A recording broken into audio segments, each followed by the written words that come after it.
រាល់ឆ្នាំម៉ាក់នៅតែរងចាំថ្ងៃនេះទៅដែរថ្ងៃដែលកូនត្រឡប់មកផ្ទះ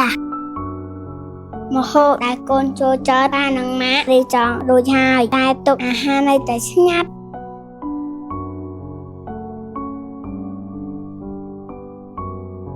ខ្ញុំចង់ត្រឡប់ទៅផ្ទះត្រូវការរៀបចំណាស់នឹងពេលសោះកូនអើយម៉ាក់មិនចាំបានអ្វីច្រើនទេតែចង់ឃើញកូននៅថ្ងៃបងចូលឆ្នាំខ្មែរយើងប៉ាម៉ាក់ខ្ញុំប្រឡប់មកទៅហើយកូនមកហើយតែនេះតែងតែរងចាំកូនក្នុងឱកាសបងចូលឆ្នាំថ្មីដល់ពេលវាជាម៉ែខ្ញុំត្រឡប់ទៅផ្ទះគឺមានមនុស្សពីរនាក់រងចាំអ្នកដែលចូលឡាញ់ដល់មានលក្ខខណ្ឌអ្វីដែលសំខាន់ជាងលុយគឺពេលវេលាជាមួយគ្រួសារ សាលាអន្តរជាតិ Future Kids អប់រំកូនរបស់លោកអ្នកដោយក្តីស្រឡាញ់